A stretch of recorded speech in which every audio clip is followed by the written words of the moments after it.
Hello.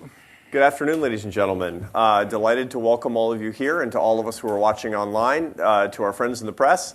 What an honor and delight it is for me to host Jamie Dimon, who's sitting here to my right, as all of you know. He's the CEO and chairman of JPMorgan Chase.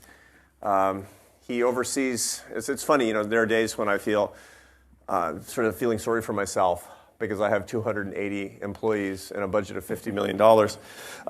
Jamie has 250,000 employees and $2.5 trillion in assets. I will never complain again.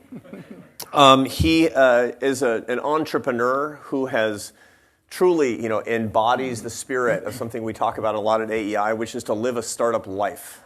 The essence of entrepreneurship is understanding your life as an enterprise. He started by selling greeting cards at the age of 6.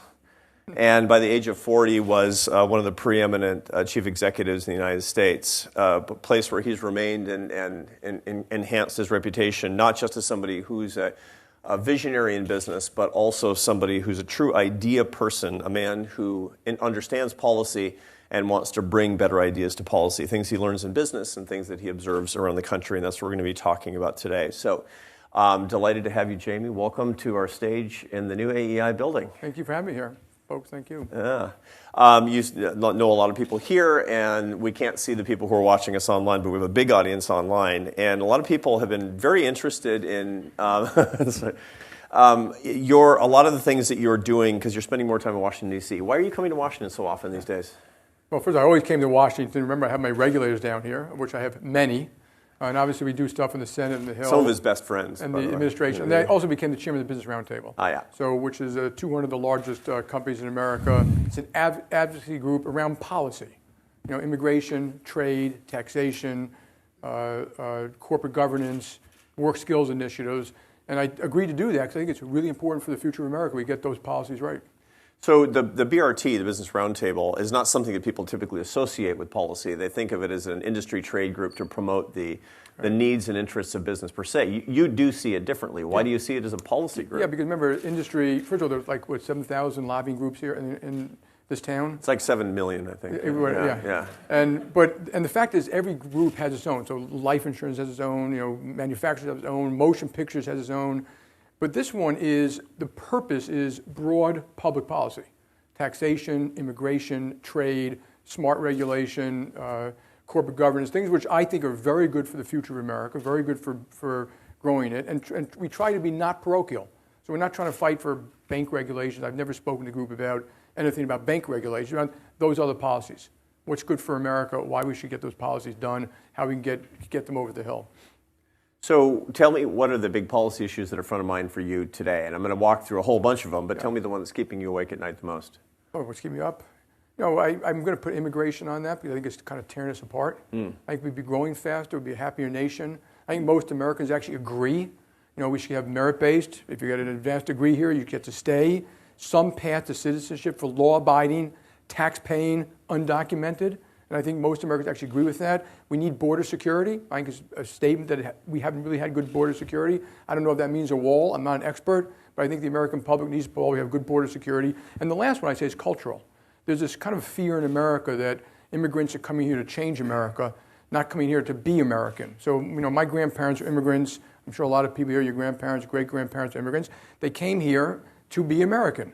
They learned American history. They learned the Pledge of Allegiance. They learned about America as an idea of freedom of speech, freedom of enterprise, freedom of religion. It was not a tribe. It wasn't, and that is an important thing. And we violate that a little bit, not a lot. So if we get it fixed, we'll be happier people, we'll be a lot happier Americans, and we'll have a faster growing economy. And we're going to need the workers, by the way. If you look at the workforce, we don't have enough workers to fill some of these jobs anymore. Tell me what your grandfather Dimon did when he came to the United States. Yeah, my grandfather, well, like everybody else, he didn't finish high school. I don't think any of my grandparents finished high school. They may have been undocumented for all I know. But he worked as a dishwasher. He moved into Greek part of town. They only taught English in school, so he had to learn English pretty quickly. And he kind of worked his way up, and he eventually started working at a bank, and he became a VP of the bank. And after World War II, he went to become a stockbroker. My father became a stockbroker. It's kind of what piqued my interest in in financial markets, et cetera, and he's a great man. So the reason I asked that question is because, look around this room and we see 100 different immigrant stories here. Yeah. They're all different, scratching out a living in Greece in your case, or, running from a pogrom in the case of a lot of my colleagues here at AEI, or in some of the cases is being brought to this country involuntarily. But what everybody has in common is that they came from ambitious riffraff. Yeah. That's the American experience. So do we really want more of a merit-based system, or do we just want more people that are the strivers? You want a merit-based system, too. I think the number is 300,000 kids come here from around the world. They get degrees in our great universities and advanced degrees, and we fundamentally make them go home. And I think you agree with me, we should give them all a green card. That is sending brains overseas that kind of wants to stay here. And you see what's happening now, that people are building R&D centers in Vancouver and Toronto because the very kids who are educated here can't work here, so some of these companies are putting their research centers in Toronto. And I just don't know why we wouldn't grow up a little bit in that. Sending brains overseas is a bad idea. Just like I put corporate taxes, which was fixed. Corporate separate than individual. Okay, I think people have to understand that corporate taxes, we need a competitive tax system to have a competitive economy, period. The notion that you can have a very uncompetitive tax system in this global world of ours is wrong. And so that we were driving a lot of companies overseas and capital overseas and plants overseas. Not everybody, but a lot of those who can choose were doing that. And on the individual side, you can argue what we should have done. And so the business community didn't get involved in that part of the fight, but competitive taxes, to me, that's a sine qua non for a healthy economy. So we're talking about capital flows. We started with labor flows, and before we leave that subject, is it fair to say that you're pretty critical and concerned with the way that the country has turned with respect to immigration policy, but more importantly about immigration culture?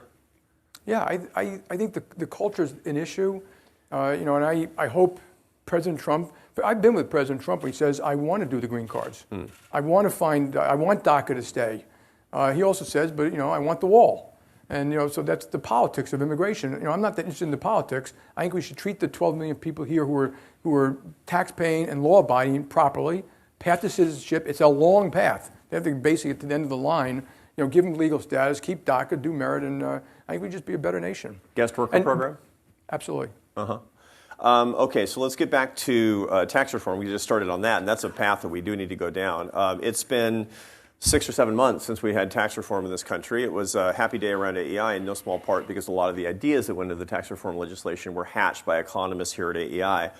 The politics of it resulted in a pretty complicated piece of legislation. You were on net pro, right? Pro, not net. I was a pro tax reform. And why do you like it the most? Because of what you talked about this issue? It would drive all of these, if you had a choice. So some people have been on national TV saying it didn't affect any business decisions I make. That's true. If you're an American-only company, it didn't basically fundamentally affect your decisions. It gave you less capital to reinvest. But if you are a large company and you have a choice to invest in a plant overseas or a plant here, at 20% tax rate, you had a 50% higher return. Okay, and there are studies that one of the big accounting firms did that estimate that 5,000 companies, large to small, so not all big companies, net are now owned by overseas companies because it's advantageous for a company overseas to own that company here. So the headquarters is now overseas. That's a bad idea. So my point is, have a competitive tax system. You'll have the best economy. And the benefit, and the other thing you hear about all the time is, which I agree with part of the benefit was immediate. You did see people raise wages, cut medical deductibles, announce some new investments in branches, which we did, 4 new branches, including come to DC, we want all your accounts, by the way. We got the best stuff. Small business lending for entrepreneurs of color. So we did that. A lot of companies did it. But the real benefit is the retention of capital reinvested in the United States over time. And that's a cumulative effect. Okay, and you're going to see some of that over time. And you'll never know exactly what the counterfactual is. But the thing I strongly disagree with is this refrain, this narrative that comes out that they're just doing stock buybacks and dividends. Capital is the kind of thing that if you can't use it, you return it to your shareholder. It doesn't disappear. The shareholder reuses it. They may invest in a venture thing. They may invest in a company. They may go buy a house. But in any event, it's like a free QE. It's not from the government. It's our own money recirculating the economy, and so it's a good thing, though we don't know what the immediate effect of that is, but the real long-term cumulative effect is hugely positive. On the individual side, they eliminated state and local. I know you probably in Washington don't like that, nor in Massachusetts, New York, Illinois, or California, but everybody else likes it. And the thing about state and local, 80% of the benefit went to people making over $500,000 a year. They did the right thing to get rid of it. I'm sorry, and all my friends in New York are furious at me all the time for saying this. And now, I would have done things differently in the individual side. I probably would have not reduced taxes on people like me. I would have tax carried interest. I would have doubled the earned income tax credit to make a low-skilled job more of a living wage, to give people the dignity of a job, the ability to do more of that. And so I might have done something differently on the individual side, but absolutely we needed competitive tax reform. I would also do infrastructure is another one. And now we put a man on the moon in 8 years. It now takes 12 years, and I don't consider this funny, though you're all going to laugh, to get the permits to build a bridge. That's the can-do nation of America. So our highways, bridges, tunnels, airports, we are getting old. It now, by most economists' estimates, is costing us more money not to fix it than to fix it. We created this huge regulatory burden to get permits and build bridges, and if we don't fix it, it's hurting us. And again, the estimates I see 0.2, 0.3% of your GDP. So one of my big things, I think the reason our anemic growth was so slow is because of our decisions. It doesn't have to be slow. It wasn't secular stagnation. It was immigration, taxation, infrastructure, education, the opioid crisis, which we have to be much more aggressive in fixing. Lots to talk about. Now, you're traveling around the United States all the time. You're talking to, given the fact that your business is so crosshatched with community banks and smaller banks and of course, the rest of the economy that relies on banking. You predicted before tax reform that it was going to have a stimulatory impact on downstream on lots and lots of businesses. Do you see it? Yeah. I mean, it's kind of anecdotal, but when I travel around to small businesses, middle market companies, large companies, most of them, not all of them, most of them say, we have seen real regulatory reform and we're doing more stuff. We're building this road, we're building this pipeline, I'm opening a new store. So yeah, we have seen it. And you see it, and there's another place, by the way, consumer and business confidence skyrocketed. It didn't skyrocket because everyone loves the president. It skyrocketed because people are pro-business, pro-capital, pro-growth, and pro-regulatory reform. And I want to use the word regulatory reform, meaning kill the bureaucracy. Okay, the bureaucracy, we have allowed some of these regulatory bureaucratic things to really slow down our thing. Think of the DMV. Think of the VA. Well, that's what's happened. That would happen to business. So small business formation in this recovery was the lowest it's ever been. Okay, and it could be in the order of 1 million small businesses at this point. So that we should acknowledge the things that we did to hurt ourselves and fix them. And these issues, by the way, to me, have nothing to do with Democrats or Republicans. They just have to do with practical, thoughtful policy that works. Now, you said something I want to come back to for a minute, which is about, you said the word dignity, and something you feel strongly about, as we all do. And the key thing that you and I have talked about in the past is that dignity comes from work. Dignity comes from the purpose and meaning that come from being needed through a real job.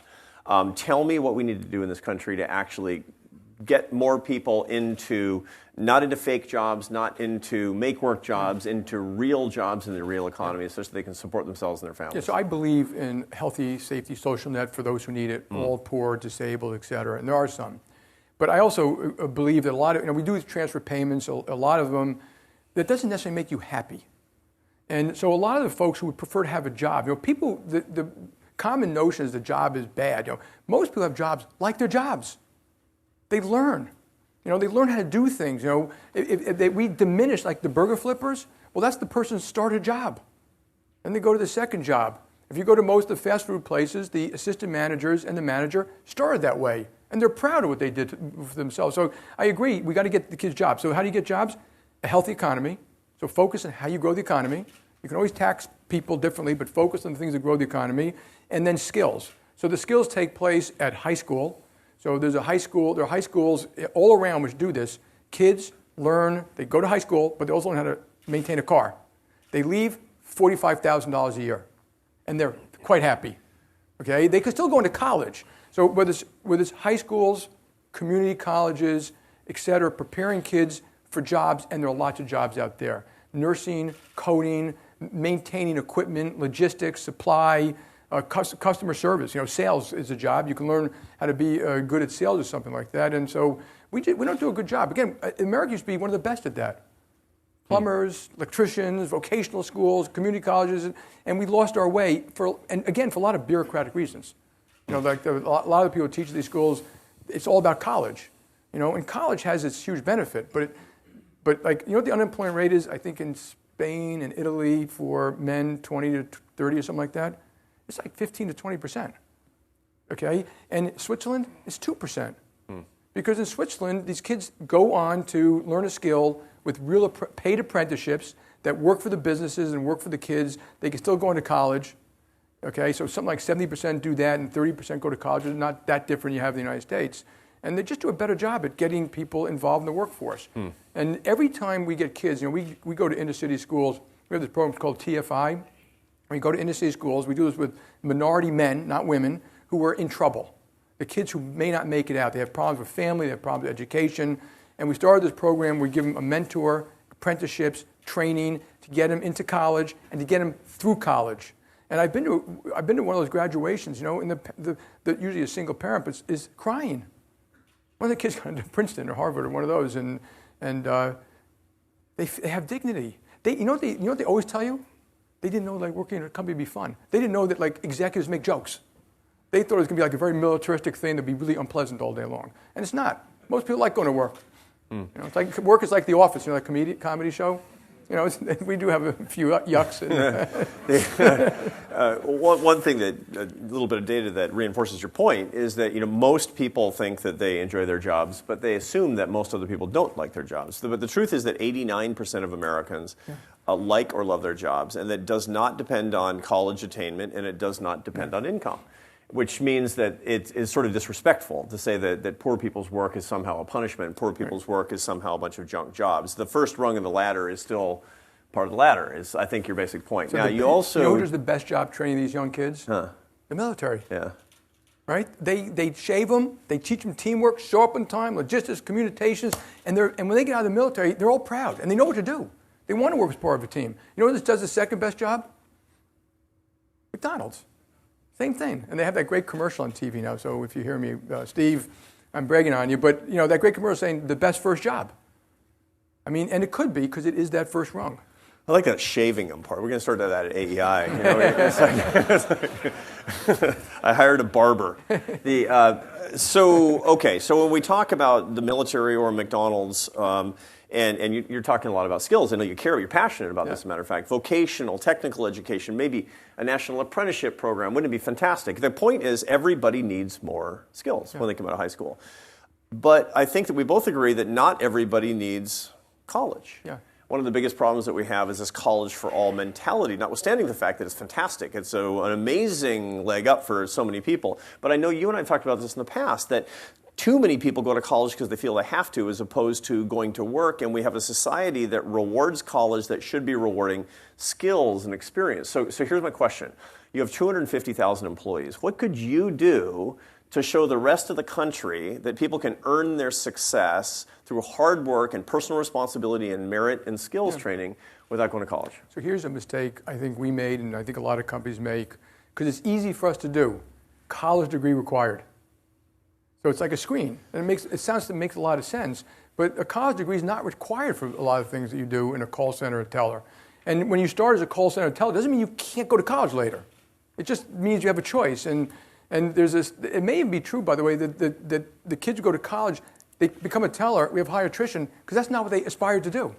And then you get the college kid, the high school kid. We did this program too in New York City. My wife did it. So if you're watching, Judy, thank you. Where we trade these high school kids, and they love these jobs, and the jobs pay $35,000 with full medical and retirement, and which is worth $12,000 a year. And so these kids feel great about it. And of course, I expect them to go on and do something else later in their life. They don't have to do that. But some might move up, become bankers in the branch managers, regional directors. Hell, they may get to my job one day. Great. And so if you think of American companies made a commitment that was less toward using college as a signal and more toward figuring out what skills people need, we could actually create the demand signals that would go into the American education system. Yeah. And I think it was an accidental mistake that was made that should be fixed. And a lot of companies are realizing this, by the way. And the BRT's done a whole study on work skills initiatives, and this issue's come up many times. The other issue, by the way, is we have 20 million felons in this country. And a lot of them deserve to have a second chance. I'm not talking about violent, offenders, but a lot of the things that are written in the laws, people won't hire them. They can't get credit, they can't get a job. How do you get a second chance? And so we have to do a better job giving these folks a chance. And So we've, and for a bank, there were actually kind of regulations that essentially said you can't hire felons. And we've actually got them to change that. And that we will now try to have programs that in certain jobs, non-violent felons maybe can get a job somewhere. Yeah, maybe not Willie Sutton, but yeah, but specifically not Willie Sutton. Yeah, that's the so. You bring up the criminal justice system. We were just talking about unnecessary college. You have given me a list in the past of this very interesting list that I think we want to share with the audience here. People will talk about the ways to increase GDP, the GDP stimulators, the easy ones. You have a list of negative GDP stimulators. Yeah. Tell me, in other words, the things that actually are lowering economic productivity and growth in this country. So tick through it. I'm going to tick through them, and also, like, economists don't normally put these in models, and most of these have gotten worse over time. So therefore, they, if they've been static the whole time, they may not actually reduce the GDP. We spent a lot of money in war, like trillions, okay, which obviously has a huge effect on productivity negatively. The uncompetitive tax system, the bad education system, the increasing inability to build infrastructure, the increasing regulations, which, don't think about big banks. Think about small businesses and bureaucracy and stuff like that stop small business formation, the opioid crisis, the felon crisis. I'm sure I'm missing something. I had a list of 10. All are negative productivity factors. And the reason I even started thinking about it is when I travel the country, all the business people here, how many of you are getting the productivity of 2%? Almost every business is. And it just started me thinking, well, how come it's not higher? And it may very well be because of bad policy. And we need to fix these things. And again, they're not Democrat, Republican, and they need to be fixed, in a lot of these cases, business working with government, civic society, to come up with solutions and execute something that actually makes sense. And you see it happening on a city level. Mayor Duggan in Detroit is doing it. Okay, Mitch Landrieu in New Orleans did it.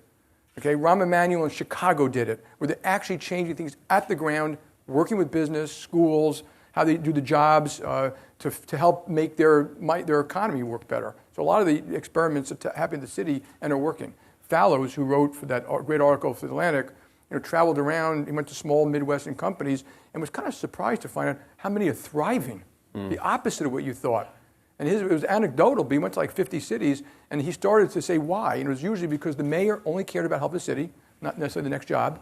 The business people wanted to help the city. The civic people wanted to help the city, and they came with ideas to help. Let's bring in this business. Let's clean up this park. Let's have a night program for the kids. Let's put some more money in the hospital. And it works. And so I hope our government will start to collaborate a little bit more like that, and we'll have successful solutions for a lot of these problems. Let me push back on one area because I want to get your thinking on this. One of the things that's always amazed me is the fact that when I contemplate the fact that the greatest source of growth in Asia has been, of course, globalization and free trade. China, for example, has pulled 600 million people out of starvation-level poverty since 1980. Extraordinary. That has everything to do with trade with the rest of the world, a good deal of it with the United States. Why has that been facilitated? Because for the very first time, the sea lanes in the Pacific have been free of war. And the number one reason that these sea lanes have been free of pugilistic forces is because of the American Blue Water Navy. Mm-hmm. In other words, it's American military force, which is not a deadweight loss in this context. On the contrary, it's stimulated growth beyond the wildest imaginations of American consumers, but beyond that has pulled hundreds of millions of people out of starvation-level poverty around the world. So to what extent can we net out the deadweight costs of conflict versus something like this? The military is an unbelievable institution. If anyone served here, thank you. But you're absolutely correct. Pax Americana is much more appreciated around the world than it is here. And America did a lot of things for not just economic reason, but for moral reason. It's still the one country that does things to help other people and is not trying to steal their oil, their land, or things like that. So Pax America is important. Trade's important. So trade and technology have lifted billions out of poverty. And while I think there are really legitimate complaints about trade, particularly around China, okay, we shouldn't throw the baby with the bathwater here.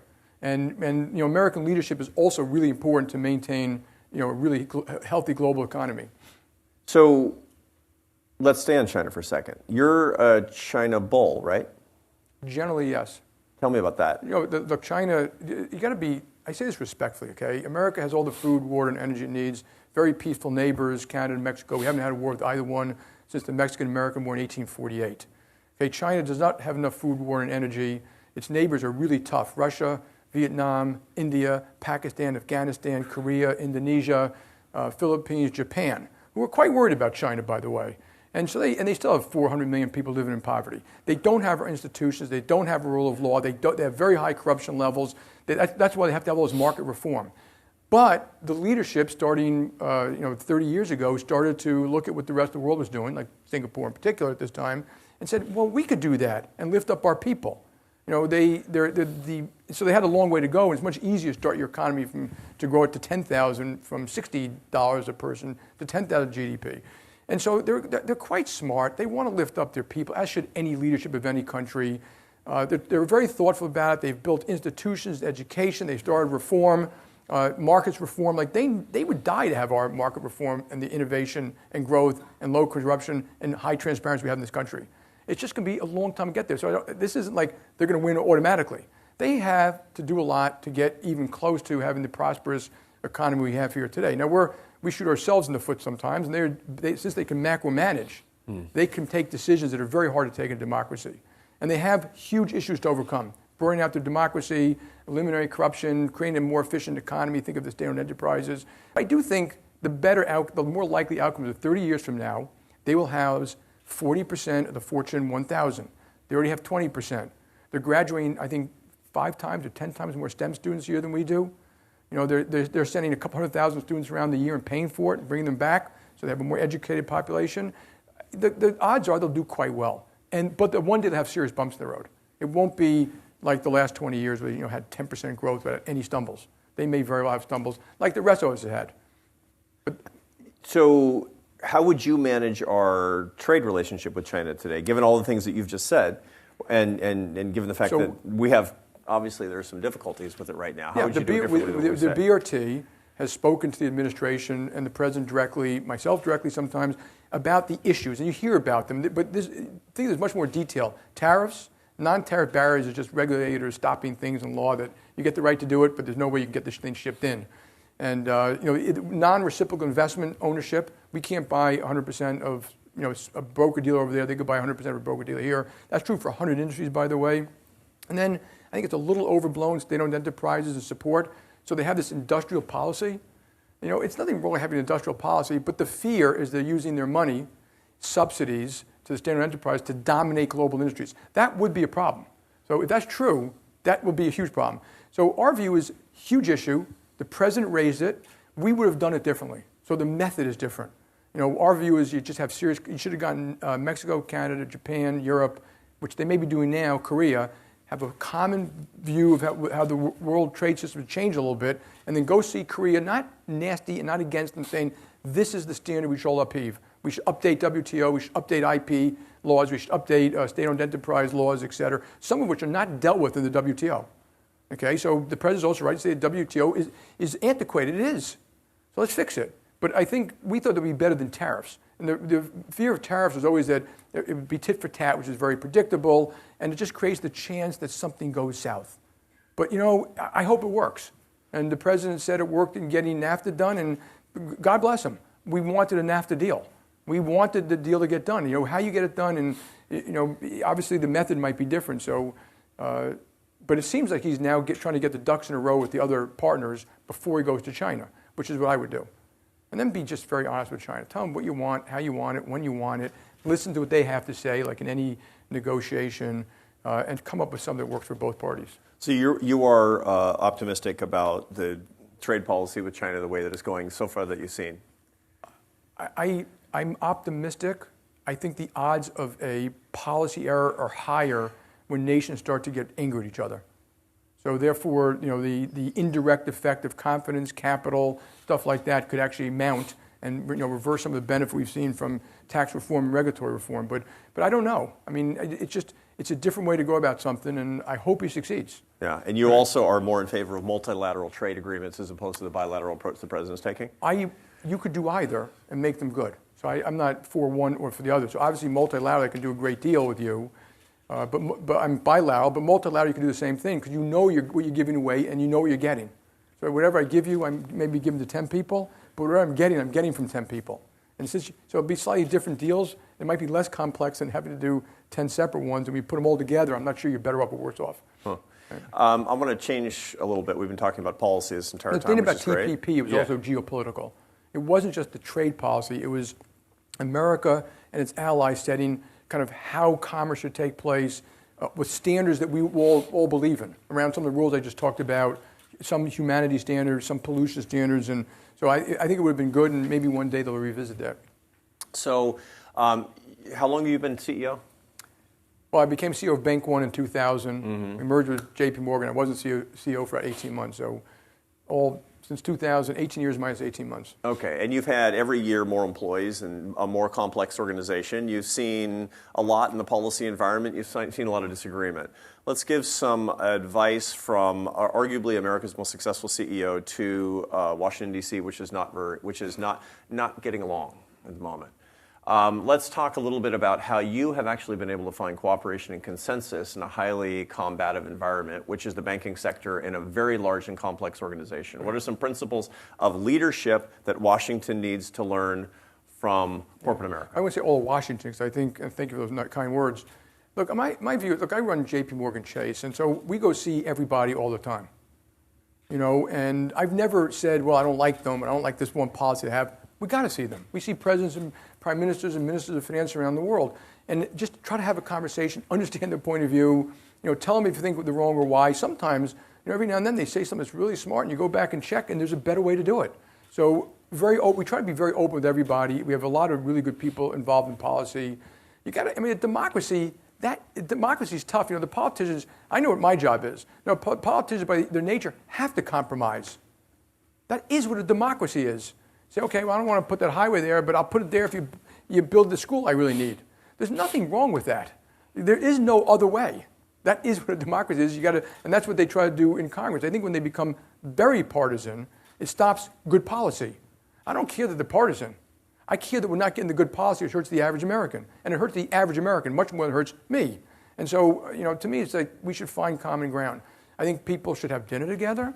I think they should, even in my company, I tell go take people out to the lunch that you're not comfortable with, someone of a different color, and someone, and so find out what it is they believe, and have those conversations and do the best you can. Don't get angry.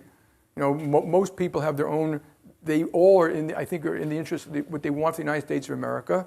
Nothing happens without collaboration, almost nothing. And the bad part is you often see when a government does something where it's 100% partisan. You subject the country to 20 years of war. Okay, that was Obamacare, 10 years of war, other policies. If you can't do certain things bipartisan, you shouldn't do them at all and wait for a better time. And so I want universal health care for Americans. I think there are ways to get it and to do it that make sense. On my other list, 20% of our GDP in health care. Okay, the rest of the developing world is around 10%. And that is a huge problem, and it's going to break our budget in 10 or 20 years. It's going to, and so to me, that's another negative productivity. But it's good if you live longer. Medicine helped me. Of course, it's better, but a lot of it isn't better outcomes. It's fraud. It's waste of end of life. We don't do wellness programs. Obesity is driving cancer, stroke, heart disease, depression, and we got to fix these things. And so I'd put that on my negative productivity list too. It's a great thing, Jamie, at AEI, because, one of the things here is that all conversations wind up being about policy. I mean, I could start a conversation about the dental plan at AEI, and we'd wind up talking about dental policy, which is a fantastic thing. And you've noticed that every question I ask keeps coming back to policy. You're a national policy guy. Yeah, after this, you should be a scholar at AEI. Okay, now there's polarization in Washington. You already dealt with that. But there's polarization around the country. Yeah. 1 in 6 Americans have stopped talking to a close friend or family member over politics. 40% of both Democrats and Republicans say that they would be deeply unhappy if their child married a member of the other party. And as recently as 1980, that was about 6%. Where did you get these numbers from? Hey, I'm all numbers, man. So, so now let's just say... I think that's absurd. Okay? Absolutely. And so in an alternative universe, you're President of the United States, what would you do to turn down the temperature on our political disagreements and bring America to the harmony that we need to make the new American century? Someone told me that President Obama never had Paul Ryan and Mitch McConnell over for lunch or dinner. I would have them every week. That's it. Every week. And I wouldn't make it personal. And yes, they're not going to agree on a whole bunch of things. They don't like each other's choices and stuff like that. And I don't know and you guys are better at this than I am, but gerrymandering, maybe we should have open primaries. I was never in favor of term limits. I'm kind of changing my mind. Attorney generals should not be allowed to run for governor for 4 years after office because they use that job for personal, professional purposes. And so I think there are fixes that we need to do, and maybe it's in financing of parties and disclosures of parties, and we're going to have to do something because this really doesn't work. Yeah. I've got two more questions for you that I'm going to turn over to the audience. And my penultimate question is about what you've learned over the past 10 years. It was a tricky time in 2008 in your industry, and you personally had to do a lot of things as a CEO that you probably didn't envision when you started out your career. What have you learned over the past 10 years, and how has it changed you as a leader? I'm not sure I've learned that much. A lot of the lessons are like, have capital. That's bad. Suddenly markets just shifted when he said that. No, I'm saying there are certain. I write about this in my chairman's letter. Like certain lessons, they aren't learned; they're relearned. Like you learn them over and over. It's like if you learn to box, hold up your hands. Yeah, well, you learn when you get in the ring and the guy punches your face 15 times in a row, and then you hold up your hands and so diligence, hard work, morality, do the right thing. Those were all, I always believed in them, but I haven't changed as a person. I probably spend much more time on policy, teaching, strategy than I did, just the detailed nuts and bolts of systems, ops, competitors and stuff like that. Mostly because I have a great management team. And I don't have to do some of those things anymore. So when you started your career, you were doing more on changing management systems, and now you're thinking more at the meta level about the policies that affect your industry. Yeah, we're growing, and we're doing a whole bunch of stuff. And we have new products and services. We opened our first branch in Chase. I went to see Mayor Duggan. Mayor Duggan's the guy, who brought up we need venture capital for entrepreneurs of color. They don't have normal bank financing, and they don't have the same fallback capital they get from family. And it was a great idea. We worked on it. We came up with one. We started with a $4 million fund. It's now a $20 million fund. We're now doing it not just in Detroit, but in Chicago, New Orleans, and New York. And if this really works, it's lifting up a lot of people. Why not $1 billion? And of course, when you travel around and listen, you get ideas from everybody. Who thought a mayor was going to teach us about financing small business? But he did. So. You know about Steve Case's his venture where he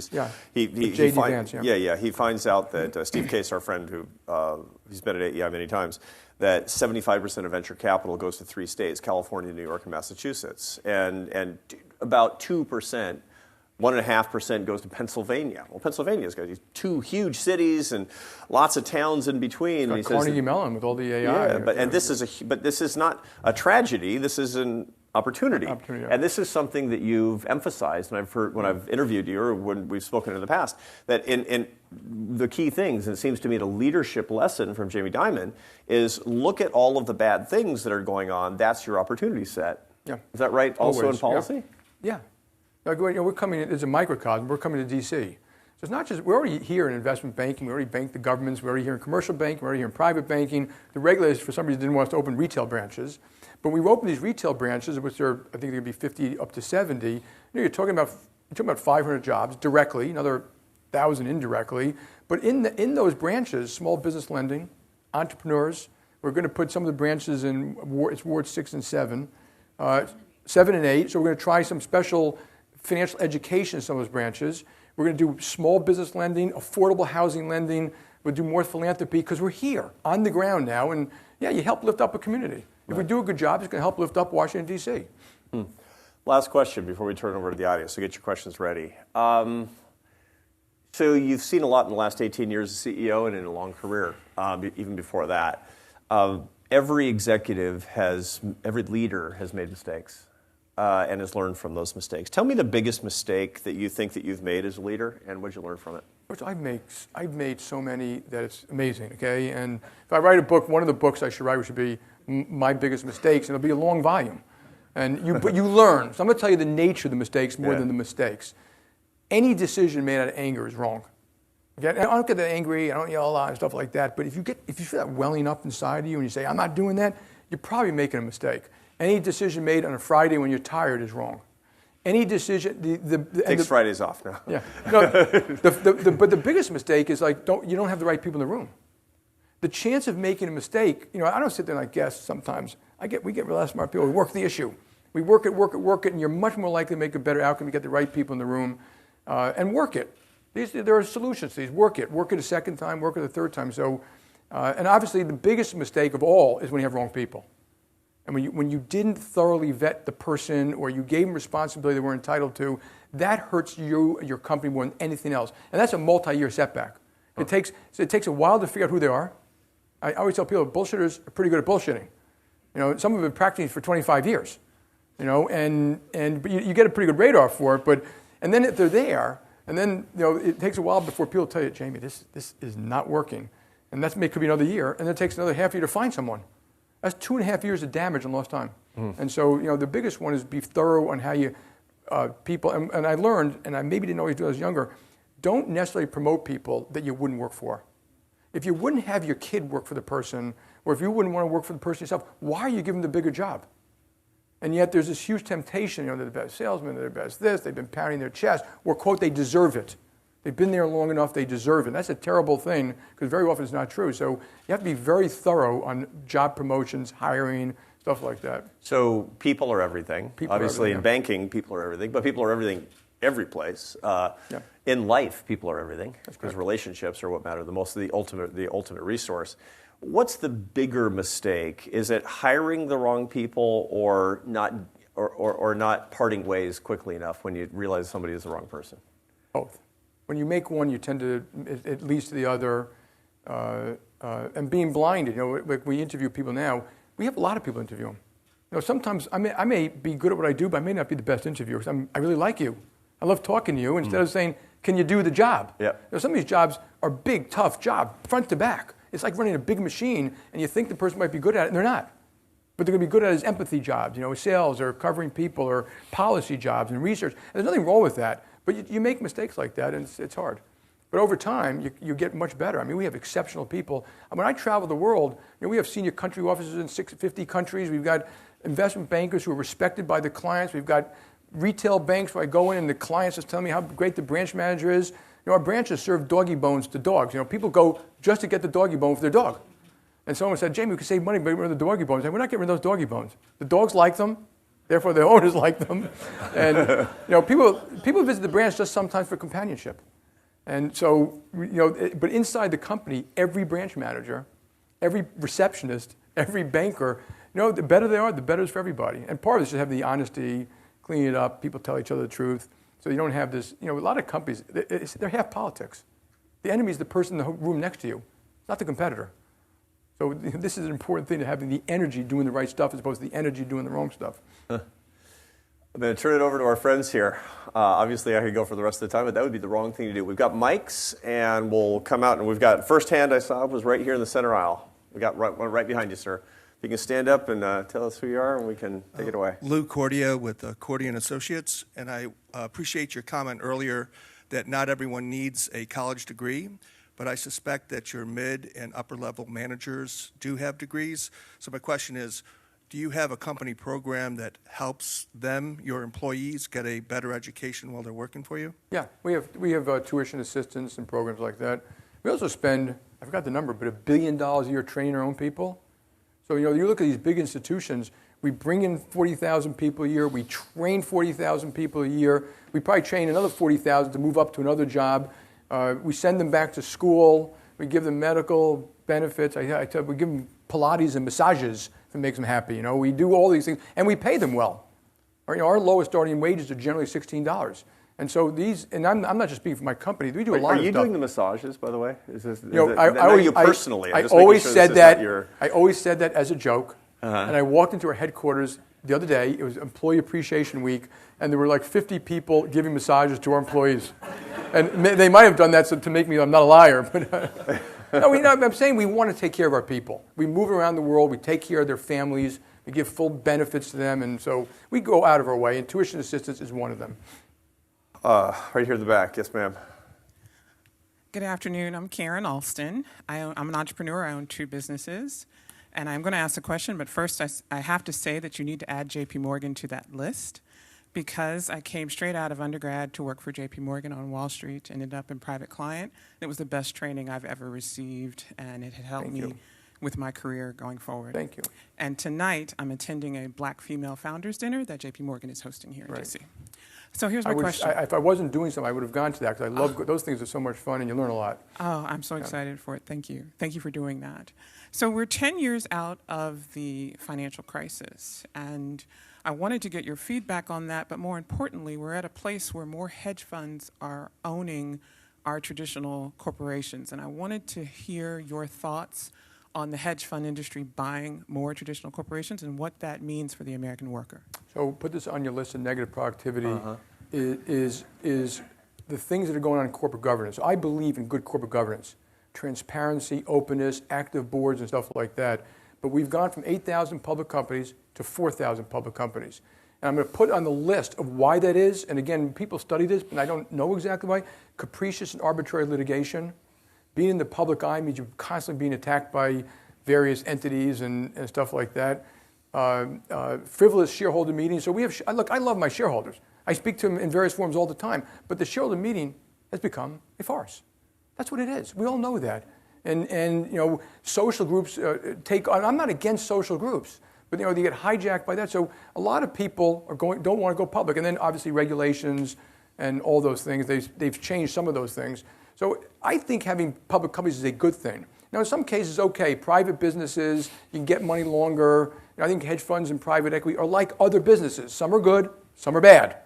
There's a bid in the marketplace for companies. They're doctors, they fix them, no different than we try to do. So it could be good or bad. So it's hard for me to say that, but I think it's bad that we're driving them private. And I think we should look at these things, and particularly litigation. And our litigation system, you know, is probably the most expensive one in the world. And it's arbitrary. It's capricious. It's a crapshoot. So that's why people settle so much, because you can lose and not win, right? I mean, that's pretty simple. Like if you could only lose and you can't win, then maybe you should pay a few bucks to get out of it, which is why people say, why did you settle that lawsuit? So the financial crisis itself, I should make clear, you know, the regulators did a lot of good things. Okay, Lehman Brothers would not happen today.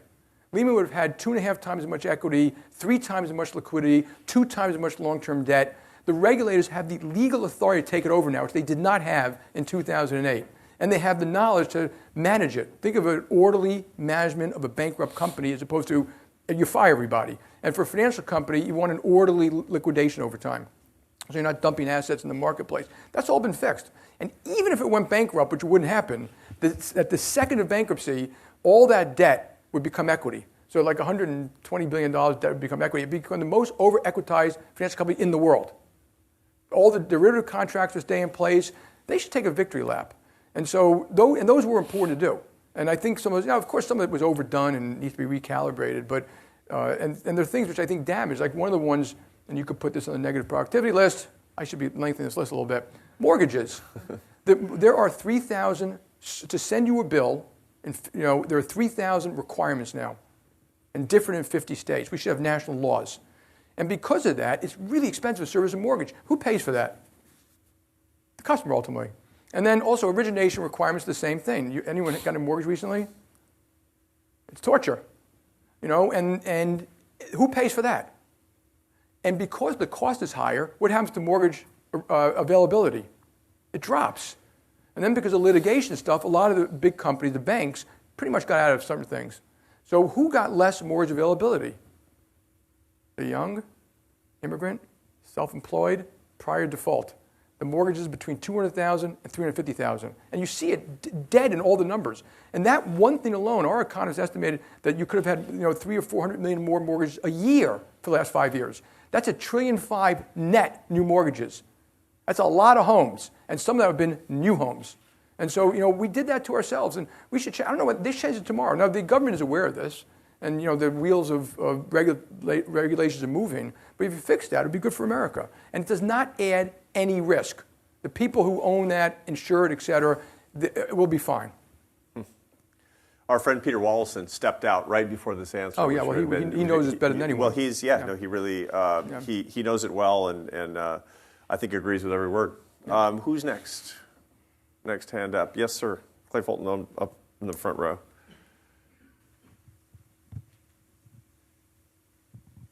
Hey, Clay Fuller. I'm a Gene Kirkpatrick Fellow in Foreign and Defense Policy Studies here at AEI. With increasing money laundering scandals going on around the world, I'm wondering if you have a comment on the use of anonymous shell companies and beneficial ownership registries, and how that works as it applies a higher compliance cost to banks, and specifically whether that should be shared, that cost should be shared more with the lawyers, the realtors, and the other accountants that set up some of these money laundering avenues for sanctioned individuals. It's another thing, like we can fix this, okay?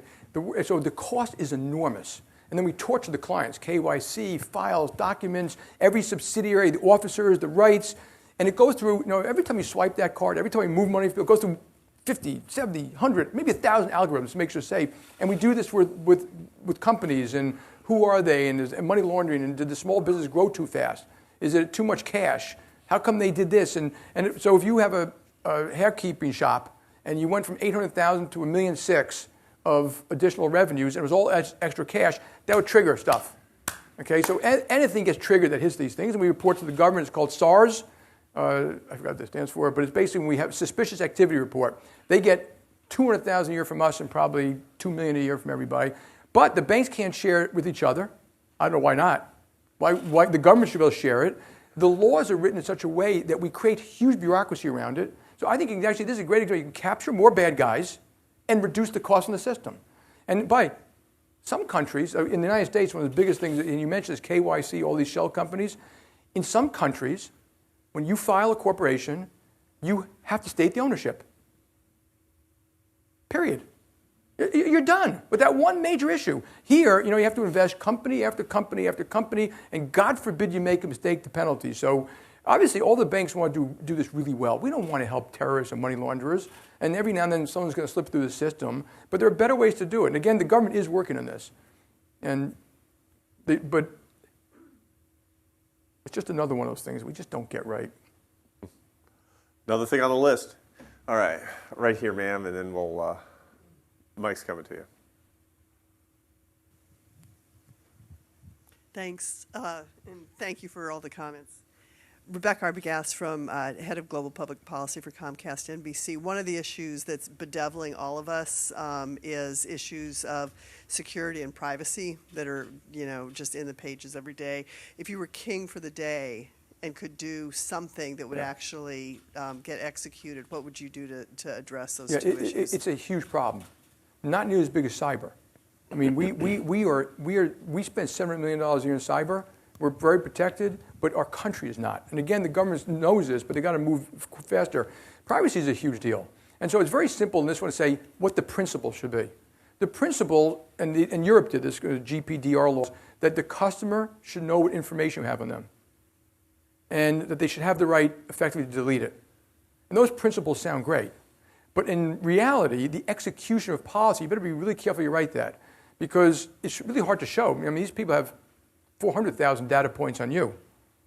How do you even show it to a customer? If you say delete, do I have to be, and you could just, I may delete it, but I gave it to Jackie already, and who gave it to so-and-so. Now you could build technology that if I delete it, it deletes it on Jackie's computer and it deletes it on his computer. So all these things can be done. It's got to be really, really careful. So the fundamental principles will be easy. I think the American public, when they find out the truth, this will be outraged. I don't think when people say that they don't care, I don't think they know. And I think, usually the young kids, the millennials and stuff, they don't pay attention to this kind of stuff until later in life, and then they're going to pay more attention to it. I'll just make a side note of millennials, because I hear they're depressed. They're not going to get ahead as much as we all get ahead. The GDP of America, even if we grow slow, okay, is going to double in the next 30 years. Average household, average GDP per person is 65,000, 130,000. When all of our great-grandparents came to this nation, what did they inherit? Nothing. What's this generation going to inherit? A nation worth $150 trillion today. It's theirs for the giving, because we'll all be gone. The millennials will still be complaining, though. Yeah, they'll still be complaining. So, but there are requirements. So, like you can say that if you were advertising, truth in advertising. So you guys have to follow truth in advertising. A lot of the social media doesn't. You could say you have to, for JPMorgan, when I do business with you, I have to verify you. So some of these people who post this obnoxious stuff, why don't we have a requirement? They have to be verified. So you can go on Twitter or Facebook now, and you're going to probably get tons of Jamie Dimons. I'm not on Facebook or Twitter. And God knows what they're saying. So I think there are, if I was the folks, and I'm a little sympathetic to the folks in Silicon Valley, but if I was them, I would realize I have a real problem, and they are in inning 2. And this inning, the other thing which I've learned in my long life, when problems start, okay, that letter is a letter to every AG of every state, to the DOJ, to the SEC, to the FCC, to all the foreign regulators. So when it starts, man, they all come at the same time.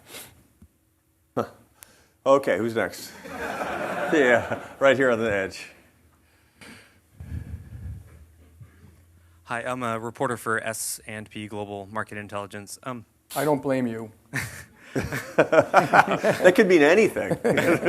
Right. So I wanted to ask you, is the era of too big to fail over now that you said that our financial system is safer, regulators have done their job?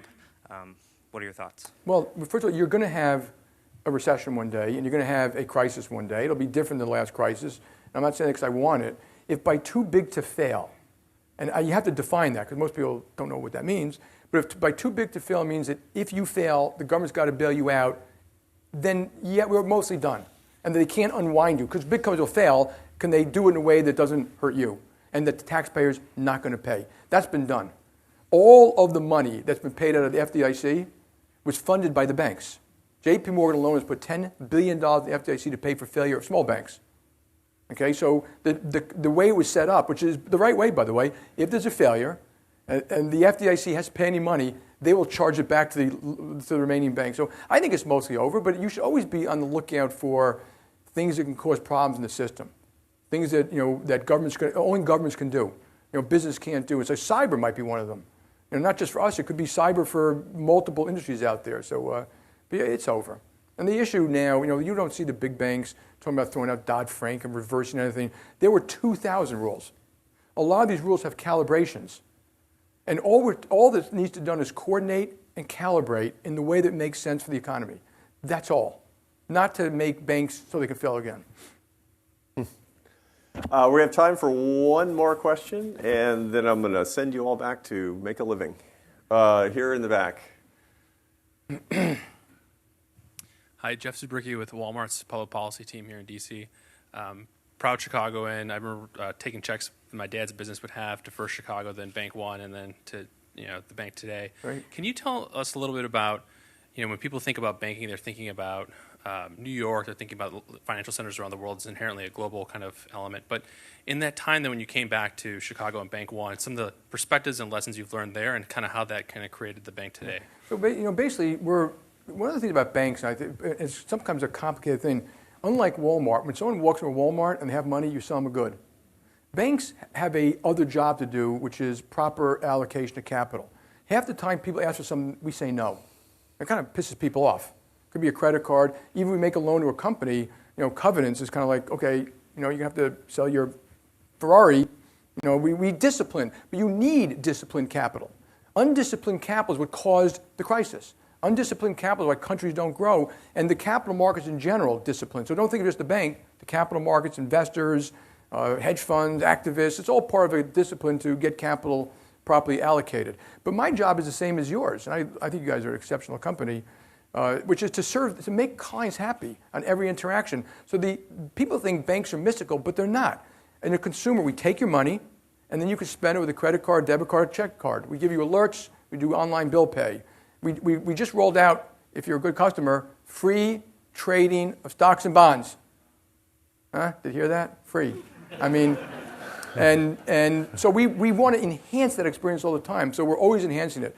For the corporations, we make loans, we move money, we raise equity or debt, and the one that scares the hell out of people, which it really shouldn't, is interest rate. It's derivatives, but 85% are interest rates and FX, having people like you manage your business all the time. I think our average revenue in FX trade is $75. We just do a lot of them. And we try to manage the risk and stuff like that. So our job is to serve the client and manage the risk. Most of our risk, when they talk about risk taking in America, it sounds like, Yahoo, let's go for this. If you walked into my office and said, we think rates going up, rates going down, the stock market's going up and down, I don't care. That's not a business. Okay? It's what a business is serving you and then managing the residual exposure. So we might do a huge loan for you in 5 countries. and then we quickly syndicate it so we can reduce our risk and broaden it out and stuff like that. But at the end of the day, the job is to serve a client. So I travel the country, and there are clients, there are countries we held up in the crisis. So go back to too big to fail. You should ask Canada what we did to help them with the housing crisis. And you should ask a lot of clients. I got a note from a little company the other day reminding me that I told the guy, call whenever you have a big problem. He called me late in 2008, and all his banks were billing him, and we made the whole loan. Okay, and you can ask tons of companies that we tried to do the right things and to be there, importantly, through thick or thin. And the best, you need to be there in bad times, because you guys need us in bad times. In good times, you barely need us at a basis point. But when the things get tough, your bank's got to be there. And banks didn't change the price. But just keep this in mind. So banks rolled over, the healthy ones, the unhealthy ones couldn't, rolled over trillions of dollars of loans, trillions. In 2008 and 2009, we rolled over ourselves $1 trillion to middle market, small business, large corporations at the ongoing price, like LIBOR plus 125, where even your bonds were probably trading in the marketplace at LIBOR plus 500 if you could sell them. But you would have considered that rapacious if we did that, and so we don't do that. We just wanted to try to keep people alive. So it's basically the same job. We move money, invest money, hold money, lend money, get you money. And we try to do it well. We move $6 trillion around the world every day. And we try to do it, and we do it very safely, very effectively, and very low cost. Tell that to Silicon Valley. So, my friends, in the past hour, you've had common sense policy lessons, lessons on positive ethical leadership, and a whole lot of entertainment. Jamie Dimon. Arthur, thank you. Always a pleasure, folks. Thank you very much.